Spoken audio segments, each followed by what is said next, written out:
I believe that the section of the Health Care Act that requires individuals to have to buy private insurance ought to not be approved. We should be sent back to Congress and fix that section of it and implement what we asked for in 2008 and 2010 is universal health care or public option. That's what I believe ought to happen, and I think that we are able to do it with my type of representation, being cross-endorsed by multiple lines, bringing support from the diverging interests in this district, and going into Congress fresh, not having any ties. I think that President Obama brought hope and opportunity to all Americans when he got elected. And unfortunately, throughout his first term, President Obama has been pushed back and has been forced to water down many of the initiatives that he proposed to the American people, including the Health Care Reform Act. The biggest thing that I can do is I think we need to organize. We need to take back Congress. That's what we need to do. We need to fight the Tea Party Republicans in Congress that are twisting the president's arm and diluting what he promised the American people, what he gave as hope and opportunity for the entire nation. So provisions like having your children, when they're 23 and 24, in your own plan. But we need to take back Congress. President Obama should not be forced into a corner. We need bold new voices in Congress that will back up the president, that will ensure that your hopes and aspirations that you deposited when you voted for him could be realized. And I think that's the best that any of us can do when we get to Congress. To fight back, to organize this community, to ensure that we will be able to see that President Obama's agenda is carried through as it was originally presented to the American people. Mr. Williams. Yes. This is what I believe he said. First, we need to wait and see what happens in the Supreme Court. But the second thing we need to do is, even if Republicans still control the House, and I hope they don't, we need three things that we need to make certain we still have when we try to introduce this legislation as Democrats. One, we need to make certain that people have the ability to keep their kids on their health insurance policy until the age of 26. We also need to introduce legislation to make certain that no longer can health insurance companies actually discriminate because of pre-existing conditions or put a cap on the actual amount of money that you can pay out on a particular sickness that a person has. And so what I would do is work with Democrats and Republicans that are interested in being part of something that is real to introduce legislation to put those three things actually into action, to make certain that we safeguard those provisions, even if we don't have the ability to actually have the entire health care package stay in place because of the Supreme Court. Most Americans thought that when the government bailed out the banks, those that were too big to fail, that the banks would help their customers by refinancing their mortgages and their consumer debt. So if you were proposing legislation or voting in Congress, what would you do? First of all, the problem is that the small hamlets in our country did not receive any bailout. Money did not make it to us. What we could do right now in this district and throughout the country, to set a good example, is the banks that actually benefited from it, which are your large corporate banks, to make them have to give friendly loans to our small businesses that are struggling. This is something that you can actually compromise with the current legislation without asking for the money back. Residential communities operate off of small businesses. Those are the type of functions that they serve in our community. So make sure the banks in the area renegotiate a bailout to give friendly loans to three types of businesses. One, struggling. Two, the ones that that we need in the community. And three, individuals that have been long-standing citizens in the community who would like to present a cultural institution. Thank you. Thank you. Ms. Johnson. That's a complicated one. I'm not for regulation of banks. But we have lost the, quote, community bank, the local bank, and now we have the big conglomerate neighborhoods that are so far removed from community that frankly, they are more interested in their return on investments on local. And so the answer must be that if I were in Congress, I think that there should be some quid pro quo. We depended on the banks to do the right thing, and they have not. And so a gentle incentive through arm twisting and some regulatory to sort of level the playing field. As a businesswoman, I don't like that, but it's so far the disparity between what regular people can have and aspire to, or what their sense of fairness is, and what the business in general is giving back. And like I said, I don't like regulation, but I think there has got to be some midway to push this enormous disparity between the haves and have-nots. The banks were deregulated, and they drove the economy to the ground. We need to regulate the banks. I will work very closely with Attorney General Eric Schneiderman, who did a tremendous job at making sure that victims of foreclosures, those that are underwater, would get the assistance that they need to perhaps get some compensation or keep their housing. At the center of the crisis is the foreclosure crisis.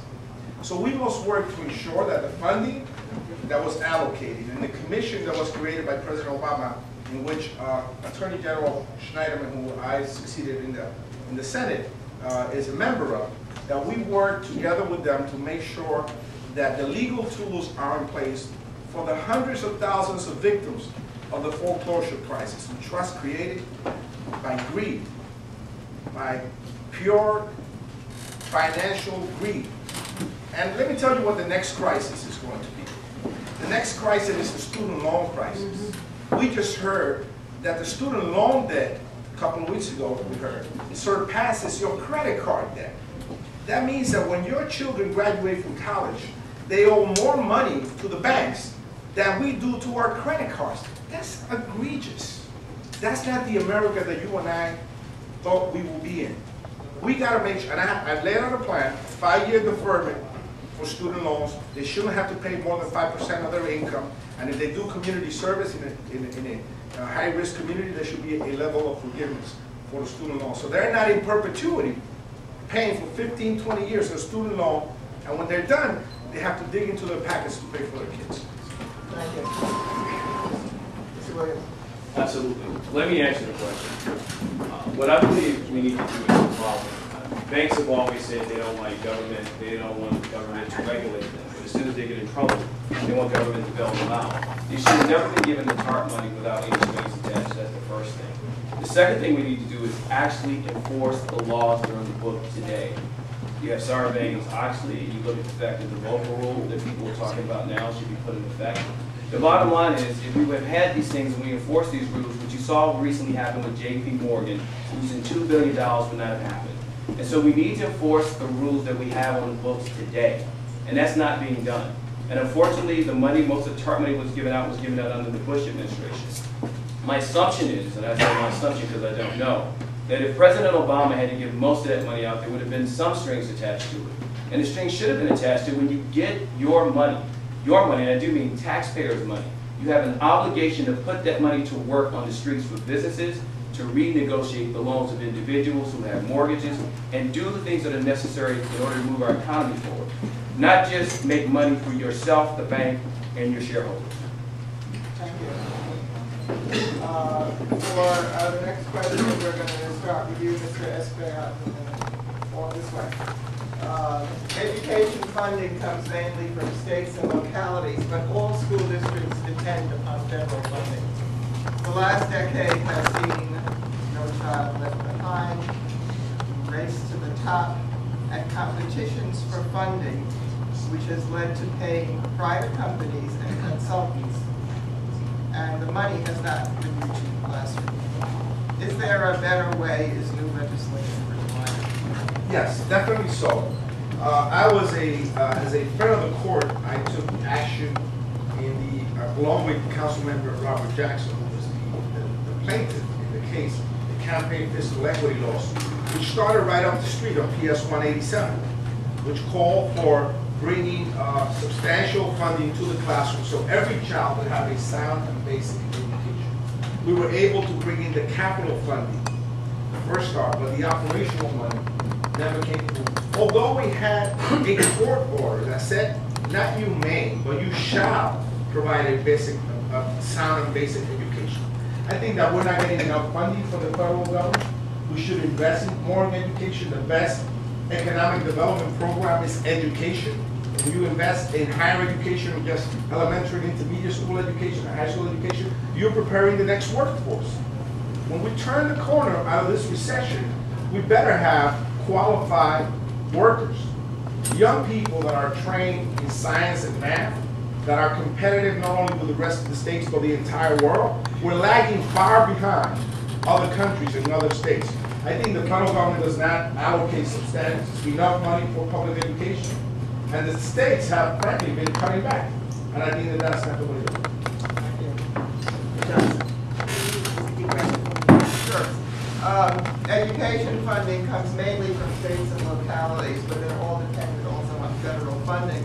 And we've seen these quotes, "No Child Left Behind" and "Race to the Top," and now there are competitions for money, and which has apparently increased the pockets of private companies and consultants, but the money hasn't been going to the classrooms. So if you were doing new legislation for the federal government to make sure that the funding goes to the classrooms, what would you do? The simple flip is just that, is that if you give carte blanche to a pot of gold, those vested interests with contacts and whatnot will use it at their leisure. You know, the primary sources of funding for kids should go to direct student services. And I don't want to say formularized, but formularized, and hold municipalities and the federal government itself and some of the programmatic piece.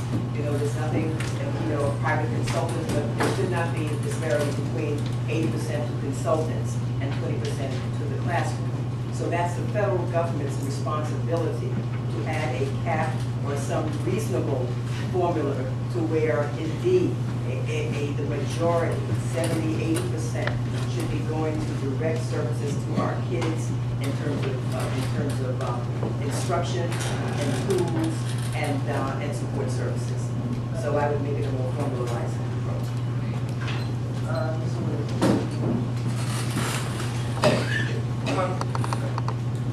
Mr. Williams. Oh, I'm sorry. What I think should happen is the following. Education has always been the backbone of America, which has made our country great.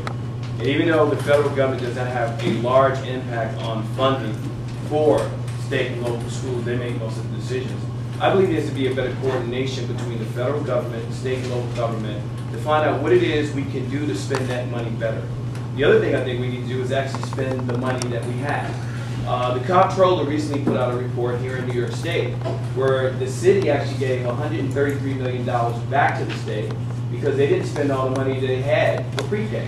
And we all know that pre-K has a profound impact on helping our kids' growth and development. And they had to give that money back because most people wanted the money to be spent for all-day daycare, not half-day daycare. And so in order to do that, the state needs to actually pass a law to change how that money could be spent. And so it does a disservice to the state, it does a disservice to the people of this community, to the 8,000 young kids that could have had an education by not spending money that you get from the federal government. But the bottom line is this: we need to have a more coordinated effort with the state and local government to figure out how we spend that money the best way we can. Because the federal government does not have the money, nor the state and local government has the money. So we have to do a better job of figuring out how we spend the money we have. Ladies and gentlemen, what the question is actually asking, how are charter schools working against public schools? They're not right. We know it. We can go around the question, but the reality is, race to the top, No Child Left Behind are identical proposals. The problem is it incentivizes public school systems to close the public schools. It's not that we don't have the money. It's not that it hasn't worked. They have to be separate entities. They have always been part of the public school system. Traditional public education, charter schools are part of the public school system. However, they don't work when they coexist. We can start by that and revisit that, the actual language and the way in which the race to the top actually operates. It should either support the public school systems and or separate the charter schools from the facilities, and actually, as my other colleagues said here, make sure the money reaches the children.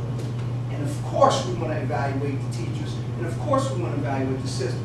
But at the end of the day, you know, this is the elephant in the room. The charter schools and public school program was incentivized by $700 million, $7 million to public institutions that want to fix broken schools. That's the problem. We ought to change that and separate the coexistence and make sure our children are taught just as most of the people here work in public schools. Thank you. Americans have counted on federal regulatory agencies to protect our water, our air, our food, pharmaceuticals, and yet in the past decade, the funding and staffing of these agencies has not kept up with the need. If elected, what would you do? And how would you convince your fellow members of Congress that this is in the national interest? Let me start out by saying, one, I concur with the issue that we have been losing funding at an enormous rate for all the things that actually protect us. And if the Paul Ryan budget actually enacted, has been voted out of the House by Republicans, it would decimate EPA and all the other agencies that are important to safeguarding us. So the first thing I would do is actually try to have a conversation and reach across the aisle and figure out how it is we make certain that people understand that this is in the best interest of our country, for our health, and everyone. Absolutely. I'm sorry, you didn't ask the question. But make certain that we actually put money where it is necessary in order to have the safeguards in place that are important to protecting our well-being and health. And I think long-term, people have to understand that we can't get around this issue. So we have to allocate the monies. So the monies they don't want to cut from, let's say, the Defense Department, which there are billions of dollars there that are waste. And one of the things we have to do is convince them that there are billions of dollars there is waste, which we all know it is, and use it to protect our environment and our health and so forth. The other thing is that we actually look at how it is that we figure out how we use the money we have, as I say, and spend it better.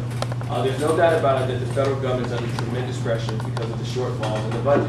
So one of the things we really need to decide as a country and as a government, what do we really want our government to pay for, and how we raise the revenue to actually pay for it? And that's a real debate we need to have today, or else we don't have government. Balance the economy and our livelihood and our prosperity with our environment, something that we want to hold on to. Just appeal to them as human beings. Most of our problems is that we demonize people on the other side of the aisle. We've demonized other culture. We've demonized other people from different parties. Talk to them, as I have most other people in this district, and that's how I gained many endorsements from many different cultures and communities, as I have always. Identify with people on a common level, show them that they're children at stake, and that we need to reinvest in it just like we've done in banks. Because at the end of the day, this is all we have. The ground that we stand on, the water that we drink, and the land and life that we share among one another. That's how I would convince them moving forward. As a human being, speaking to another human being, not attached to the dogmas or stigmas of other parties in connection to other entities that doesn't serve the interests of the people. Thank you. Ms. Johnson. You know, I don't think any of us are that far afield in some, so I certainly agree with what Craig has said and Clyde as well. This is one of those things that, and I think this not only goes in terms of environment, so much of what's happening in our country. We used to be a country where the next generation could always know that it was going to be much better or have it much better in terms of jobs, opportunities, a sustainability, that the country would be sustained. I think we've lost that. And so the whole issue of an environment is a component of that sustainability and our obligation to leave a better country than the generation behind us. This is almost like a PR campaign, if you will. a PR campaign that frankly needs to go to the American people, because I don't think many of us, we're just now coming into this issue of the environment and what it means. It's so complex, but it needs to, for Americans to be really aware of what this means for our future. And then to Max said, I quite agree, across the aisle, this is the sustainability, this is the future of the country. Work across the aisles. I've done this all my life. People who are in opposition, who don't think like you do, look like you do, believe you should be there. But there's some common ground here, common sense. And also talk about what are the downsides. If we don't do this, what will the country look like? I have to believe that more people are going to come to the Congress. They must, and they will, because the American people are saying we want change in meaningful ways. But we have not put the environment and environmental issues and the issues of sustainability way up there with the rest of the interests. We talk about, you know, the jobs, and absolutely important. But in tandem, our environment is equally important. Thank you. Sorry that a minute and a half goes so quickly. It does.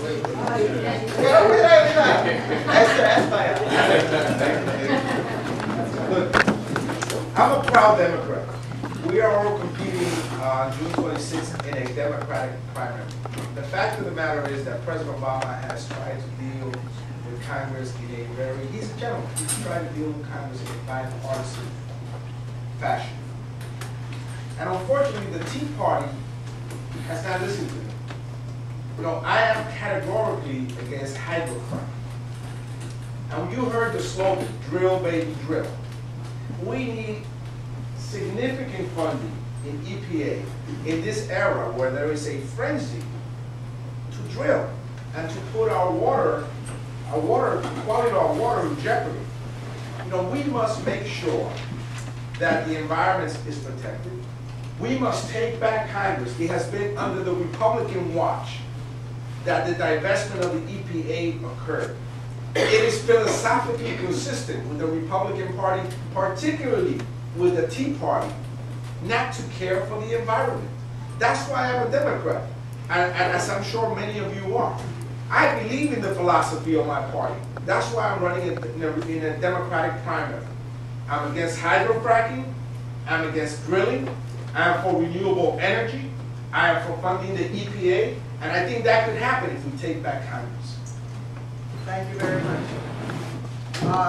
We're going to take a few questions from the floor. Let me tell you what the rules are. You raise your hand, you tell us your name, and then you say to whom the question is addressed, and then you get to ask a question but not make a statement. Okay? Please. Yes, Jeff. My name is Joe Burstall. I live in this district. My question is for Mr. FBI, and it concerns the banking issue. Louder. It concerns banking. In the light of the J.P. Morgan Chase loss, CNN said now $8 billion and climbing. And I think the failure of the Dodd-Frank reform bill. Are you willing, if elected to Congress, to support or co-sponsor Marcy Kapfer's House Bill 1489, Return to Prudent Banking, Glass-Steagall Act, which will restore Glass-Steagall and set up a firewall between investment banks on the one hand and the commercial banks on the other. I'm happy to be fair and say that Congressman Rangel's not here, is a co-sponsor.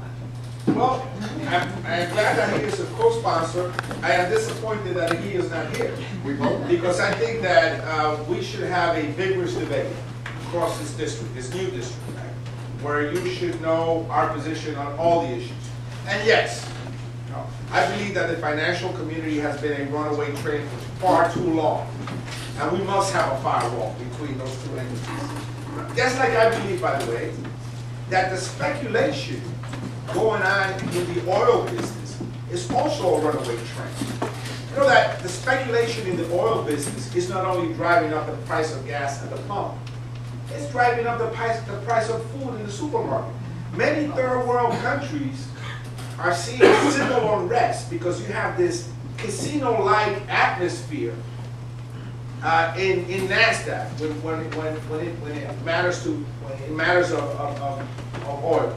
And, as we saw when Libya, had a problem, although they only exported 1% of their oil to the United States, it drove the price of oil through the roof. And we paid for it at the pump, and we paid for it when we go to the supermarket. Landlords hike the rent when they go before the Rent Guidelines Board, the city of New York, as Councilman Jackson will know, by evaluating the cost of running a building. And part of that is the cost of oil. So, we have to have further regulation, absolutely. I think there must be a firewall between these two entities. I'm inclined to support the piece of legislation, but the one thing about Washington, D.C., the devil is in the details. And so when you see the final bill that comes up, that's when you figure out what it is and whether or not you vote for it. The other thing, Senator Espaillat talked a little bit about energy, and he talked about what's driving up oil prices. Not saying what he's saying is not true, but really what's driving up oil prices across the board all around the world is there's much more demand for oil.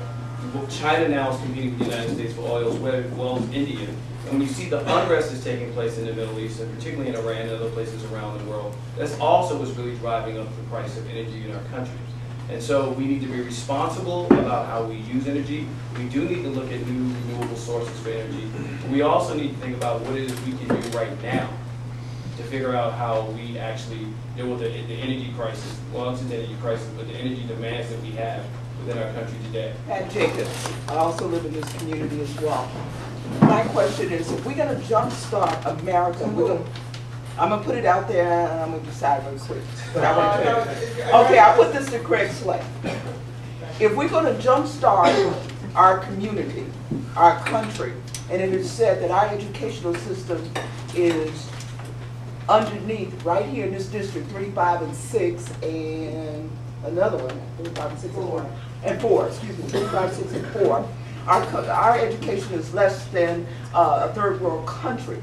And if we're going to jumpstart this country, we have to start with education. How would you modify the educational system, or do you think the educational system needs to be modified? Or do you think charter school is the answer? Thank you for the question.